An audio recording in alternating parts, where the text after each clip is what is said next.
اسے برے ترین حالات میں سپورٹ کیا جب وہ ٹانگا پارٹی تھی، جب اس کو منہ لگانے کو تیار نہیں تھا، لیکن ہم نے روایتی سیاستدانوں کے خلاف اس کو سپورٹ کیا۔ میں غلط تھا، میں بھی اس کو پاکستان کے لیے ایک امید سمجھا تھا، میں غلط تھا کہ میں نے اس کو ایماندار سمجھا، میں غلط تھا کہ میں نے اس کو موقع پرست ماننے سے انکار کیا، میں غلط تھا جب میں نے اس کو مسیحا سمجھا۔ اب جبکہ مجھے سمجھ آ گئی کہ عمران خان پاکستان کا وزیر اعظم بن کر بھی بقول پرویز الہی کے، میرے نہیں، پرویز الہی کے، صبح شام پیمپر تبدیل کرواتا تھا، نیپی چینج ہوتے تھے جسے بیساکھیوں سے چلایا جاتا تھا، جو بہترین ٹیم کا دعویٰ تو کرتا تھا، اس کے بعد نکمی ترین ٹیم تھی۔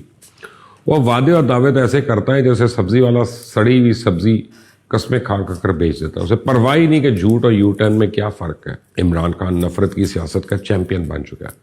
ہر انسان میں نفرت کے جراثیم ہوتے ہیں، اور جب یہ جراثیم جاگتے ہیں تو انسان اسے اپنی عزت و موت کا مسئلہ بنا لیتا ہے۔ عمران خان نے 30 سال سے یہ رونا رو رو کے اپنے حامیوں کو یہ یقین کرا دیا کہ اس کے مخالفین قابل نفرت ہیں۔ یہی وجہ ہے کہ عمران خان کے سپورٹرز نے سیاست کو زندگی اور موت کا مسئلہ بنایا ہے اور اسے اپنی ضد بنا لیا۔ انہیں تو یہ بھی یقین ہو گیا ہے کہ اگر اقتدار عمران خان کو نہ ملا تو ملک تباہ ہو جائے گا۔ وہ نفرت میں اتنے اندھے ہو چکے ہیں کہ ان کو عمران خان کی تباہی نظر نہیں آتی۔